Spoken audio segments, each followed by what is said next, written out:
Hello. So, first things first, pop quiz. I want you to raise your hands if you've ever been asked for advice, if you've ever given advice. That's 100%. Great, I'm done. You're all coaches. Fantastic, thank you. The point is that none of your roles are homogeneous, particularly if you're working on digital content. Your role is going to be something like that. You're already hybrids, because if you're doing a copywriting, you're also an editor, you're a bit of SEO. There's a whole bunch of stuff going in there. So your roles are already hybrids, you're already different things to different people, and that's something that I think we need to embrace. So a bit of context. I'm going to talk about my professional identity. Mine is still growing, it's still evolving. I'm still going on this journey, so I don't have all the answers. What I do have is hindsight, so I'm going to share some of the techniques that I've discovered myself doing, in some cases accidentally, and hopefully by sharing them with you, you can deliberately use them and evolve your roles more with some more direction than I've kind of meandered through. The other thing to bear in mind is there is no one correct way to apply any of these things. So this is like Agile, it's about a journey. You take what works in your organization and you apply it. So some of the stuff that you've seen today will work for you, some of it won't. I'm going to be sharing my experiences, so take some or all of it and do with that as you will. So my name's Chris, as you know, I work for Redgate Software. We build tools for other software engineers, very technical environment. I've worn many hats whilst being there. In all of these cases, I've been trying to work with our engineers, our developers, to try and help them engage with our developer community, our users, be that via writing articles, writing blog posts, engaging on social media, or speaking at conferences. And the thing is, that's all about what I needed from them. Now, in some cases, those needs came via a strategic marketing decision to say, okay, we need to get this out there. But when I was working on it, often with no reference to what the dev teams themselves actually needed from the content or what they were actually trying to achieve. So it's a very kind of classic publishing workflow, right? It's very linear. It's very sort of one-way demand-driven, and frankly, it's exhausting because you've got to put an awful lot of energy into it to try and get stuff out. So it doesn't scale very well. So then I joined a new team. This is about mid to late 2013. We were a small Agile team, and our remit, our entire goal was to improve our ability to engage with the developer community, to scale that up. Now, we were also charged to, open to trying new things, because the whole thing is, well, the old way isn't working, or it's working, but can we do better? Can we try different things? Other companies seem to do this really well. Can we try some of their tricks? So we're trying to look into that. Now, this is kind of scary because I come from a traditional publishing background within Redgate. I'm an editor by original training. So this idea of letting go of control, of letting go of that editorial pipeline and the ownership of content, that's kind of unnerving. It's a very difficult thing to kind of relax into for me personally. And equally, we're trying to change behavior across the organization, trying to try new things. So we're going to have to find out what's going wrong. So unpack other teams' cans of worms and find out what's going on. That was kind of unnerving. That's quite a difficult thing for us to come to terms with. But equally, we had to scale. It was do or die. That's literally the function of our team. So that was quite an interesting, quite a motivator. So that's where this whole story starts. So we're going on an adventure through that. First thing we did is we got to find out what's not working so well. So let's ask some questions and let's listen to the answers. Now, this is something that's called active listening. The key word here is active. You're not just waiting for the other person to stop talking so you can say what you think. You've actually got to digest what they're saying, listen to their body language, listen to what they're not saying, their tone of voice. You've got to internalize that information. So what we would do is I take one of my friends who happened to be a developer and sit down over coffee or over lunch. And I'd ask some open-ended questions. What are you guys trying to do? What are you trying to get out of the developer community? Why, we've been trying to get you to blog for ages. Why don't you? What's blocking you? Very open-ended questions, and listen to what they're saying. And then once you've actually got some information, reflect. Take that information. Don't just immediately launch into the response. We'd sit back and I'd say, okay, well, how does that fit with what I thought? Actually match that up against my own internal model of what I thought was stopping people from writing or engaging or speaking. And then feed that back to them. Say, okay, so are you saying whatever it is I think they just said? Actually try and verify that we both have the same idea of what the problem is. And then we'd spiral around this a couple of times to figure out, okay, so let's understand the actual problem. Okay, we've understood the problem, so let's now talk about what we could try to get around that. So active listening is a really important tool that underlies a whole bunch of what I've done in the last couple of years, and it's about being open and about being active when you actually hear the information coming back. But it's not magic. There are limits to it. People don't always want to open up to you. People are very uncomfortable talking about things that they're not very good at. And they'll deflect you away from the things they don't want to talk about. So we had to find ways to get around this. And so, data, let's run a survey, nice and easy. Anonymous survey, send it to all the engineers in the company and say, hey, do you blog, do you speak, do you get on Twitter, do you want to, what's blocking you? Try and actually pull this information out in a fairly, admittedly impersonal way, but that made a nice counterpoint to the very personal conversations we'd had over lunch and over coffee. We found a couple of nice pieces of information from that survey, which I've hopefully pulled out. So, first of all, most people hadn't spoken at an event. Most people either didn't blog, had never blogged, or written an article, or had done it, but didn't do it right now. So, contrast that with, we then asked, well, would you want to? If you had the support from Redgate, would you want to do any of these things? So, green is yes. Blue is maybe, and orange is no. So it turns out that, yeah, actually people want to get involved in stuff, but they didn't feel they had the support. So there's a whole bunch of free text I didn't have time to put in here, but the answer is unanimously, well, not unanimously, overwhelmingly, they weren't sure they had confidence, they weren't sure they had time, but, we'll get into that. So what was blocking people? This process of having conversations, running the survey, very quickly threw up information, some really obvious blockers. So first one was our channels, right? So we wanted people to write on Simple Talk, this tech journal that we own, that we run. And people weren't necessarily comfortable writing for that because it had a very particular feel to it. They didn't feel comfortable writing in it because it had this very glossy magazine, polished feel. And they felt scrappy. I'm just going to throw some words on the internet. That's, it's not going to fit. So channels matter more than perhaps you might think. Their motivations, I will go to a developer and say, this is a great thing, this is really interesting about the new release. Could you write a blog post about it? They go, I don't really care. Quite often it's like, well, why? I don't understand why. I need to write code, not write prose, so I don't understand why you're asking me this. Now, that wasn't very common, but what was common is people feel that their skills and their confidence were a problem. So they say, I don't know how to write, or I do it, but I don't think anyone cares about what I have to say. Or in the developer community, there's people out there who have written so much more, and they've covered this. What am I going to add to the conversation? This is hugely common. And the other common one is their team. And by team, I don't necessarily mean their dev team they're in, but Redgate as a whole. Do they have support from the company to have time to write? Their goal is to ship code. The team is structured around. They're pushed to ship the next version, not to stop and write about it or to speak about it. And that's where they were coming from, is they had these things that they felt were kind of in the way, even if they had the will, the desire to get engaged with this. So then we had a whole bunch of problems. We're going to think about, okay, how are we going to overcome them? So we've already started collaborating. Let's keep going. Let's share the solution to the problem rather than jump back into our silo and say, great, we've got a process for this. Let's go. Turns out that didn't work so well the last time. Maybe let's try something different. So what does shared ownership actually mean? It doesn't mean that we both get to work on my goals. That's bullying. Or if you do it professionally, it's called politics.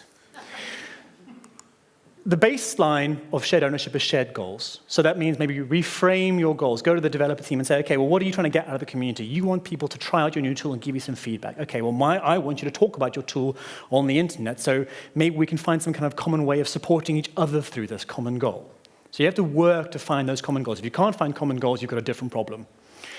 If you have common goals, then you start having shared control around that. So that might mean things like you both work in the same environment, right? Rather than passing a Word document backwards and forwards to work on and say, okay, we can do a whole bunch of editing and then pass it to you, you can do a whole bunch of drafting and then pass to me, Google Doc. Do pair writing like Odin was talking about. Share the control of the experience, share the sign-off of the experience. If you start doing that, you're going to start to develop a shared language. We're both going to start talking about the same thing. We heard it earlier on in the boot camp. People weren't talking about pain-free, they were talking about hurt. So start sharing the language of the person you're working with and the people you're trying to work with. That comes organically out of sharing the ownership of what you're doing. And then you get shared commitments. So this might be, okay, the product's releasing in 2 weeks. We both agree that we need to get something out by that date. It's as simple as setting a deadline for shipping something to me. I've had an experience where I've brainstormed a great blog post with someone, a great article, and at the end it's okay, what's the next step? And they said, I will give you a first draft as soon as it's ready. Anyone want to guess if I've ever seen that blog post? Exactly. Conversely, I've sat down with someone and we've been converting a talk into a blog post, And I've said at the end of that whole brainstorming session, send me whatever you've got by Friday, and we'll take it from there. That blog post is now live on the internet. Surprise, shared commitments. You've both committed to moving something forward, and that makes a huge difference in progressing something. The other key thing is you share skills, right? By working closely with someone, they're going to pick up some of what you're doing and understand some of what your motivations are, and you're going to pick up what they're doing. And surprise, surprise, that sounds a lot like coaching to me. And that's a natural extension of Agile, of collaborating with someone else. That just comes naturally.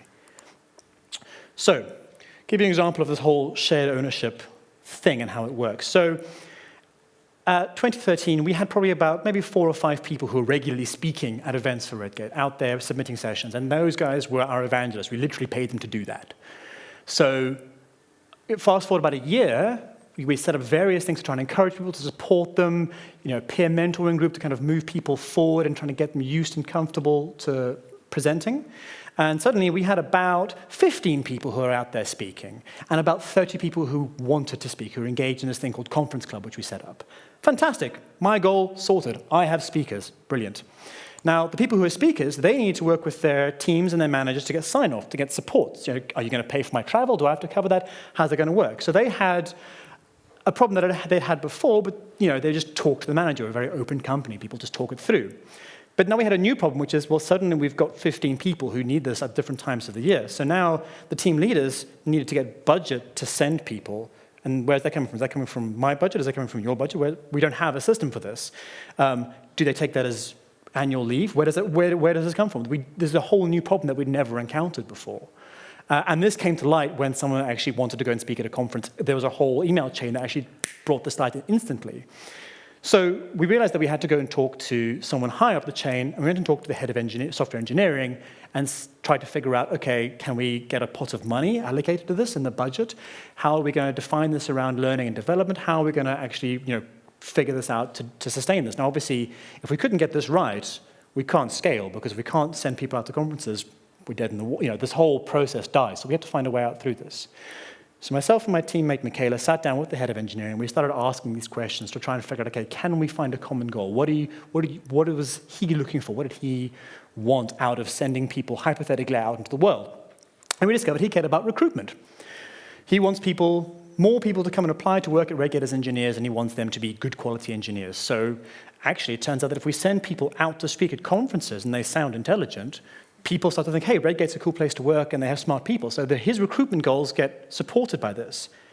So once we had his goals understood, we could actually frame all the goals back down the chain and end up not with 4 separate goals, but with a shared common goal. Where he wants recruitment, that means he's going to set aside a pot of money to help send people away, and that means the speakers get sign-off, that means I get my speakers, everyone's happy.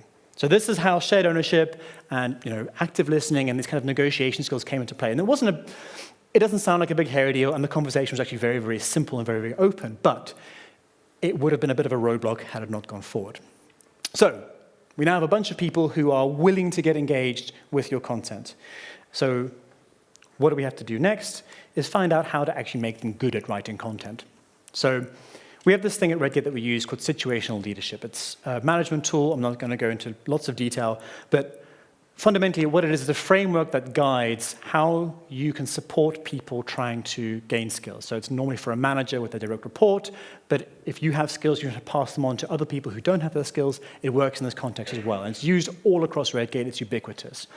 What it basically boils down to is you are different things to different people at different times. You give them different things from what you have. So you have these ideas of supportive behavior and directive behavior. So directive is, okay, now do this, and supportive is, that's a great idea, coach it along, what we've been doing today. And you have these ideas of people who are trying to gain a skill. We label them D1 to D4, not very exciting, but that's what it is. What they're going through is they're going through varying degrees of skill and varying degrees of enthusiasm and commitment. Now, start off, they don't know very much, but they're like, yeah, this is going to be great. I'm going to become a writer. It's going to be awesome. And they try it for a bit, and they go, crap, this is hard. This hurts. I don't like it anymore. And that's a dangerous point. And they get a bit better, and they kind of go, I seem to know what I'm doing. And then they get confident, and hey, you can delegate, and they're on their own, happy days. That's how it's supposed to go. Now, the thing is that while they're going through that journey, they need different things in terms of support. So when they're starting out, yeah, it's going to be great. They need a lot of direction. Okay, do this, then do this, and let's start you moving down the pipeline. Crap, this is really hard.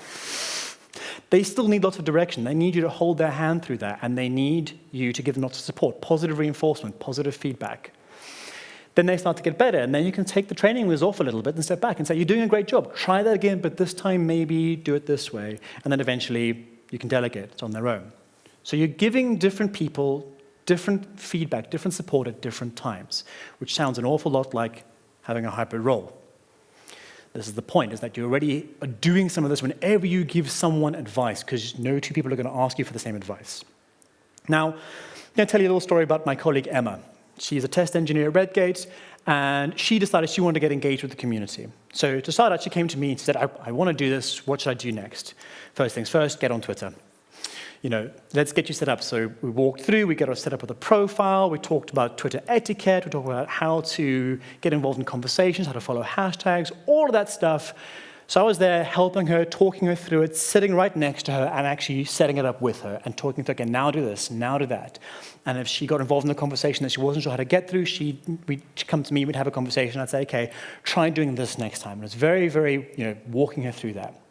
And then she went to we were actually at a conference at the time, and we took her notes, and we turned them into blog posts. We sat down, we actually worked out some narratives, we built it out, and then she started blogging. So at this point, she was much more able to kind of take what she knew, take what she'd seen, and actually craft it. So I was more in the role of an editor there, rather than telling her what to do, giving her feedback, saying, this is great, but maybe focus on this, take that out, rephrase this. So at this point, I was starting to change my behavior already into a supporting role, not a directive role.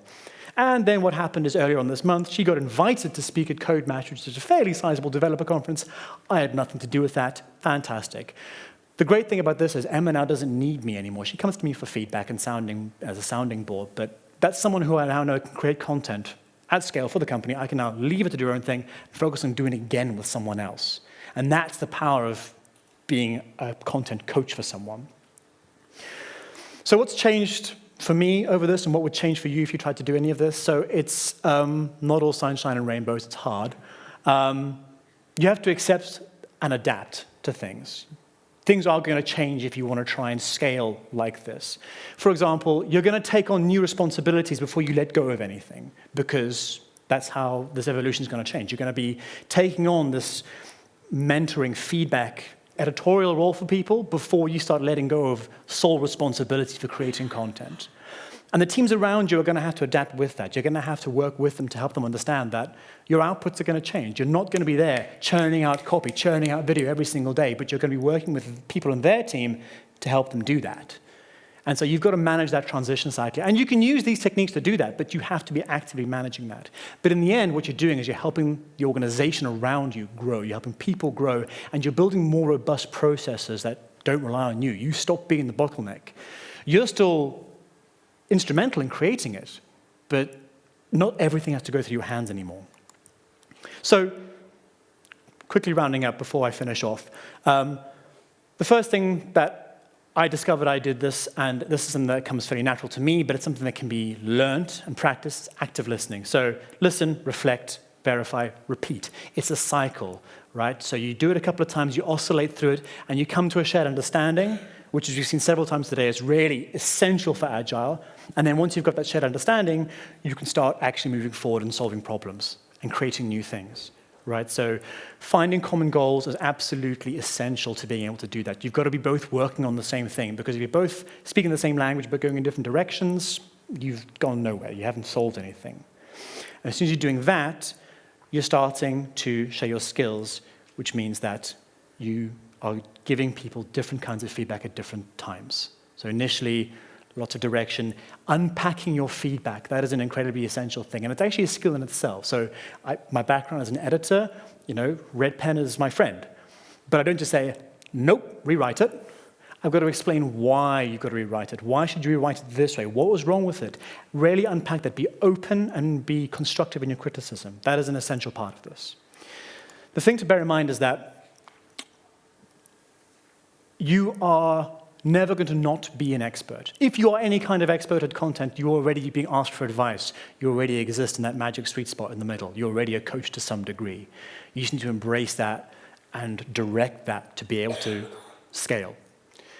Now, if you start to embrace that, you're never not going to be the expert. There's no conflict in this. But there's great opportunities for you to grow if you do decide to go there. And like I said, I don't have an answer. I don't know where this goes. I'm still going through it. So I'll let you know when I get there, I guess. For me, I think of it like being a chef. I like to eat, I like to cook, so that works. You are responsible for creating lots of delicious content, lots of it. Now, if you are the only person in the kitchen, there is an absolute hard limit on how much you can create. Doesn't matter how good your time management is, how much genius you have, there is an absolute hard limit. You can't create more than that because you haven't got time. But if you start sharing your skills, if you start bringing other people into the kitchen with you, turn them into your sous chefs, your pastry chefs, your butcher, your line cook, your people who can support you, give you the raw materials you need, or own a particular domain for you, really understand that like Emma does for me. What you find is suddenly you can create more food. You can open a restaurant. And yes, you're doing the finished stuff still comes through. You're putting the finishing touches on it. You're thinking about the big picture, the menu. You can develop your own skills. You can develop the content strategy for the whole organization. But you are scaling infinitely more than you could ever do as just the content expert. So I'd like you to think about embracing the fact that you're already a hybrid. You're already something more than just the content person, just the video editor, just the copywriter. You're more than that already. And I've only really started to realize this fairly recently. And it takes some getting used to. But the results are fantastic. And at least for me, they are starting to speak for themselves back at Redgate.